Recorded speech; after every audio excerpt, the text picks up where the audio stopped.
ಕಸ್ಟಡಿಯಲ್ಲೂ ಪ್ರಜ್ವಲ್ ರೇವಣ್ಣಗೆ ತಪ್ಪದ ನಾರಿ ಕಂಟಕ. ಈ ಕುರಿತು ಒಂದು ಬ್ರೇಕಿಂಗ್ ನ್ಯೂಸ್ ಬರ್ತಾ ಇದೆ, ನೋಡ್ಕೊಂಡು ಬನ್ನಿ.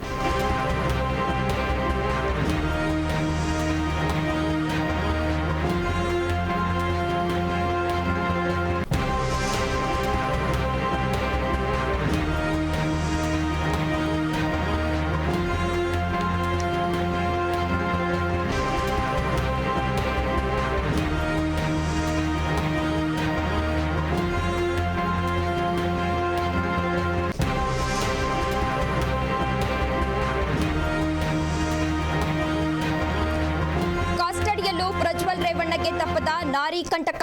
ಪ್ರಜ್ವಲ್ ರೇವಣ್ಣಗೆ ಮಹಿಳಾ ಅಧಿಕಾರಿಗಳಿಂದಲೇ ತನಿಖೆಯನ್ನ ನಡೆಸಲಾಗುತ್ತಿದೆ. 2 ದಿನಗಳಿಂದ ಮಹಿಳಾ ಅಧಿಕಾರಿಗಳಿಂದಲೇ ವಿಚಾರಣೆಯನ್ನ ನಡೆಸಲಾಗುತ್ತಿದೆ. ಎಸ್ಪಿ ಸುಮನ್ ಪನ್ನೇಕರ್ ಪ್ರಿಯದರ್ಶಿನಿಯರಿಂದ ಪ್ರಶ್ನೆಯನ್ನ ಕೇಳಲಾಗ್ತಿದೆ. ಇನ್ನು ಪ್ರಜ್ವಲ್ ರೇವಣ್ಣಗೆ ಪಿಐ ಸುಮಾರಾಣಿಯಿಂದ ಪ್ರಜ್ವಲ್ ರೇವಣ್ಣನನ್ನ ವಿಚಾರಣೆಯನ್ನ ನಡೆಸಲಾಗ್ತಿದೆ. ಈ ಮೂಲಕ ಸಂತ್ರಸ್ತೆಯರಿಗೆ ಧೈರ್ಯ ತುಂಬುವ ಸಂದೇಶವನ್ನ ರವಾನೆ ಮಾಡಲಾಗ್ತಿರುವಂತದ್ದು. 10 ಮಹಿಳೆಯರಿಗೆ ಲೈಂಗಿಕ ಕಿರುಕುಳ ಮತ್ತು ಅತ್ಯಾಚಾರ ಪ್ರಕರಣದಲ್ಲಿ ಎಸ್ಐಟಿ ವಶದಲ್ಲಿರುವ ಹಾಸನ ಜೆಡಿಎಸ್ ಸಂಸದ ಪ್ರಜ್ವಲ್ ರೇವಣ್ಣನವನ್ನ ನ್ಯಾಯಾಲಯ 6 ದಿನಗಳ ಕಾಲ ಪೊಲೀಸ್ ಕಸ್ಟಡಿಗೆ ಈಗಾಗಲೇ ನೀಡಿರುವಂತದ್ದು. ಇನ್ನು ಲುಫ್ತಾನ್ಸಾ ಏರ್ಲೈನ್ಸ್ನಲ್ಲಿ ಮೇ 31ರಂದು ಮಧ್ಯರಾತ್ರಿ ಬೆಂಗಳೂರಿಗೆ ಬಂದಿಳಿಯುತ್ತಿದ್ದಂತೆ ಲೈಂಗಿಕ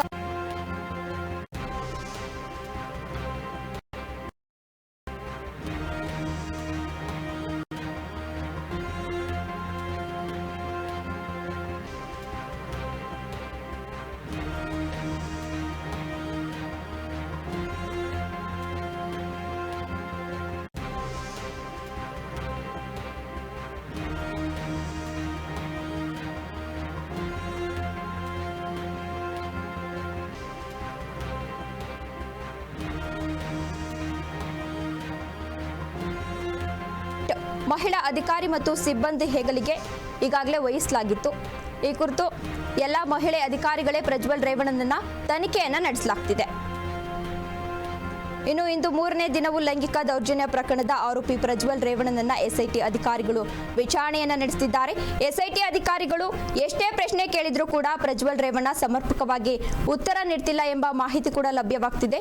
ಏನೇ ಕೇಳಿದ್ರೂ ಕೂಡ ಒಂದೇ ಉತ್ತರ ನೀಡ್ತಿದ್ದಾರಂತೆ. ಅವರು ಯಾರು ಅಂತ ನನಗೆ ಗೊತ್ತಿಲ್ಲ ಅನ್ನೋ ಉತ್ತರ ನೀಡುವ ಮೂಲಕ ಎಲ್ಲದರಲ್ಲೂ ತಪ್ಪಿಸಿಕೊಳ್ತಿದ್ದಾರಂತೆ. ಲೈಂಗಿಕ ದೌರ್ಜನ್ಯದ ವಿಡಿಯೋ ಚಿತ್ರೀಕರಿಸಿದ ಮೊಬೈಲ್ ಇರಬಹುದು, ಲೈಂಗಿಕ ದೌರ್ಜನ್ಯ ಸಂಬಂಧ ಕೇಳಿದ ಪ್ರಶ್ನೆಗಳಿಗೆ ಪ್ರಜ್ವಲ್ ರೇವಣ್ಣ ಅಸಮರ್ಪಕ ಉತ್ತರವನ್ನ ನೀಡ್ತಿದ್ದಾರೆ.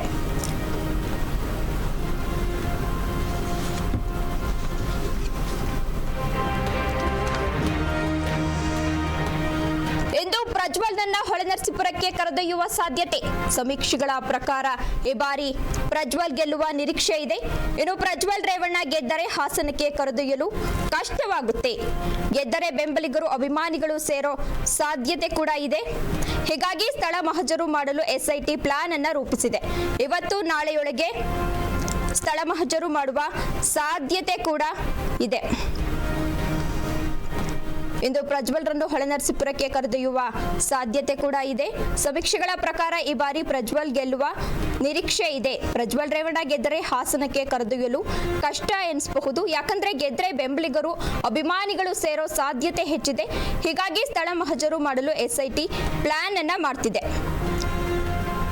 ಹಾಸನ ಹಾಲಿ ಸಂಸದ ಪ್ರಜ್ವಲ್ ರೇವಣ್ಣ ಪ್ರಕರಣದ ಆರೋಪಿಯಾಗಿದ್ದಾರೆ.